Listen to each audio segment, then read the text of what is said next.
mean. Yeah. What'd you hear? Me and Benz in the booth. Can you hear the music? For the truth. Pause it, run it back. What hits, what bends, what cracks. Clips with bands, we chase the truth, then we send our lands. Unite the divided, that's the line we live. Me and Benz on watch, got feedback to give. All right. Welcome to the test episode of Unite the Divided. Clips with Benz. So Benz and I like to spend time together when we're at home. A lot of times if I'm at the podcast studio or out being an Uber for Marshall or whatever, we don't get to spend enough time with Benz. So every time I'm in the podcast studio trying to work, Benz is in here trying to get up on my lap or be close to me. And so I figured we could solve a couple problems at the same time here. Let Benz hang out with Dad, and when Dad's researching and doing, going through clips and try to work a little bit, we're going to share some of that content with you, our audience. So welcome to the first episode of Unite the Divided, Clips with Benz. And we're going to today go over a clip that it's fairly old. I think it's like 2 years old. It comes from a podcast that I watch regularly, or used to watch a lot more, and now I kind of pick and choose because I'm looking at a bunch of different content all the time. But Dark Horse Podcast is with Dr. Bret Weinstein and Dr. Heather Hying. They are both evolutionary biologists, and they have provided me with a lot of context and knowledge about what's been going on in the world, and especially since COVID, which is really when I started watching them. So what I want to do here is basically just turn on this clip. It's about 5 minutes long. You don't have to watch the whole thing if you don't want. Again, this is kind of for a test purpose. I want to see kind of how this will look live, putting it out on YouTube and Facebook.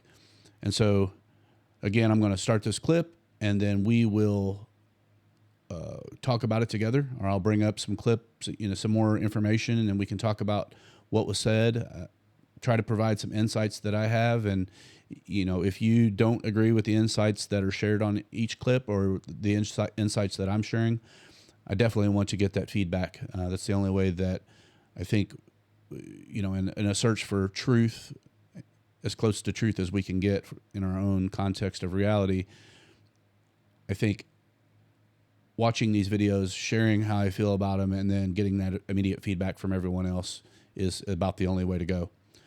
So without further ado, we'll start this clip, and then we'll have a small conversation about it. The Cartesian Crisis is a state in which all of the things that you thought you knew for sure are less and less certain, where the processes that produce knowledge, let's say, have become unreliable. The entities that report the highest quality thinking are corrupted. And so you're left struggling to figure out what to believe, and that's a very frightening state to be in. It's not a desirable state. And so the question is, well, what are you going to confront that state with? And the answer is, well, let's say you found yourself, let's say that somebody had dumped hallucinogens in the water supply, and everybody was suddenly out of their minds because there was a chemical interfering with their ability to perceive like normal. Well, you wouldn't be hopeless. You would want to start figuring out how you operate in an environment where your perceptions are not accurate. And you can do it. Actually, the movie A Beautiful Mind, about the mathematician Nash, is a story about a guy who discovered that he had schizophrenia, had a brilliant mind, but had schizophrenia, and learned how to distinguish between his unreliable perceptions and reality such that he could operate. He was smart enough to be able to function in an environment where his perceptions were very low quality. And in some sense, we're in that boat. And so I think that you and I are sort of developing or building out that toolkit and labeling things as we come to understand them, describing how to operate in such an environment. And we know that in part that this is working because certain things come back to us. People who meet us mention some of these things and not others, and we know that the ones that they mention are things that have gotten through, and maybe the ones that we never hear need a little reframing or rethinking. So anyway, that's where I am, is building out that toolkit. Did you have something you wanted to add? Oh, I just, apropos our conversation earlier this morning, I said to you, I feel at this point like any paper that I read, I need to do some due diligence and make sure the authors are real people. Like it's at that level of chaos, and we just can't take anything for granted. It's not, in part, I think this is why people are people have always been, but people are ever more driven to want to just trust the authorities. This isn't my domain. I can't think this through for myself. I don't have enough information. Just find the talking head that makes the most sense and believe them. So this concept has hit home pretty heavily from COVID era and what we were told from the onset, what COVID was, what it wasn't, what we should do, what we shouldn't do, what we should believe, what we shouldn't believe, who we should believe, who we shouldn't believe. A lot of crazy things happened since then. Where we are going now, I think, is evolving into kind of the rapid AI deep fake scenario. Where are you going, buddy? And so, kind of the goal now is, how do we know what content, what videos, what anyone is saying is actually legitimate? I mean, you can watch Spencer Pratt videos where he's running for the mayor of LA and he's creating what I'll call deep fake AI videos that show him as Batman or show his opponent or other political figures as actors in this particular movie that he has created. I think it's really ingenuitive and kind of cool, but that's neither here nor there. A normal person right now maybe can tell that those are not 100% real. They are absolutely not real. They are AI generated. So creating content from a computer screen means that now humanity is going to have to know if the next crazy thing Donald Trump says is real, or if some bad actors, foreign actors, are creating content just to keep us divided and distracted. And, that's really kind of a spooky, it's a spooky thing to consider. And I think I'm just going to be good with that for now on the cut side. But I think this whole discussion, if we come back in and listen to the whole thing, basically 2 years ago describes kind of what was going on during COVID, but also, again, what did we learn from that time?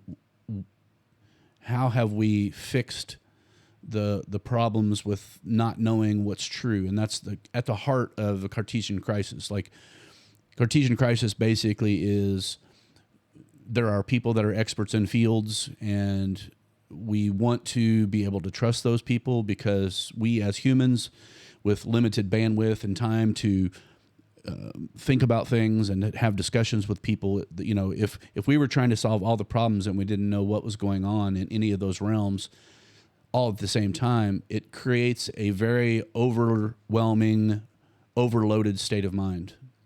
And I do fully believe that a lot of the craziness we see going on in the world, and the confusion and the anxiety and the depression and just all of the things going on, are having to do with the Cartesian Crisis.